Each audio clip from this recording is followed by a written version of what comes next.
क्या आप जानते हैं हाथी कभी भी आपस में नहीं लड़ते। अगर किसी हाथी को कोई चोट लगती है तो दूसरा हाथी उसकी सहायता जरूर करता है।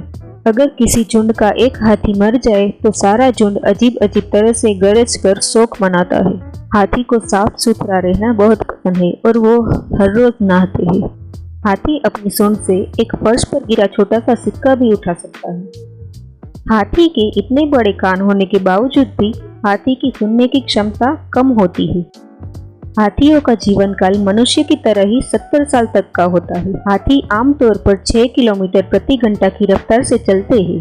हाथी लंबे समय तक पानी में तैर सकते हैं। हाथी दिन में 16 घंटा सिर्फ खाने में ही बिता देते हैं और हाथी दिन में लगभग 120 किलो तक का भोजन खा सकते हैं। जानवरों में हाथी का दिमाग सबसे बड़ा होता है। एक हाथी का बच्चा अक्सर आराम के लिए अपनी सूंड चूसता है। एक हाथी की चमड़ी लगभग 1 इंच तक मोटी होती है। हाथी की सूंड ऊपरी होठ और नाक से जुड़ी होती है। हाथी के दांत उसके जीवन काल के दौरान बढ़ते रहते हैं। हाथी अपने पैरों का उपयोग सुनने के लिए भी करते हैं। जब हाथी चलते हैं तो जमीन में एक विशेष प्रकार का कंपन पैदा होता है। इस कंपन से हाथी दूसरे हाथी के बारे में जान लेते हैं। मादा हाथी बहुत बड़े झुंड में रहते हैं जिनका नेतृत्व एक बूढ़ी मादा हाथी करती है।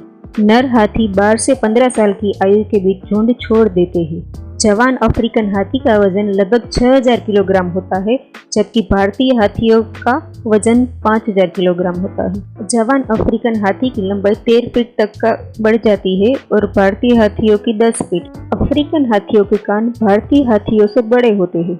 हर हाथी की गरज भी हम मनुष्य के आवाज की तरह अलग अलग होती है। हाथी एक इकलौता जानवर है जो कि कूद नहीं सकता और जिसके 4 घुटने होते हैं। हाथी दिन में बहुत कम समय सोते हैं, बस ज्यादा से ज्यादा 4 घंटे तक ही सोते हैं। एक हाथी पानी की गंध को 4 से 5 किलोमीटर की दूरी से भी सूंघ सकता है।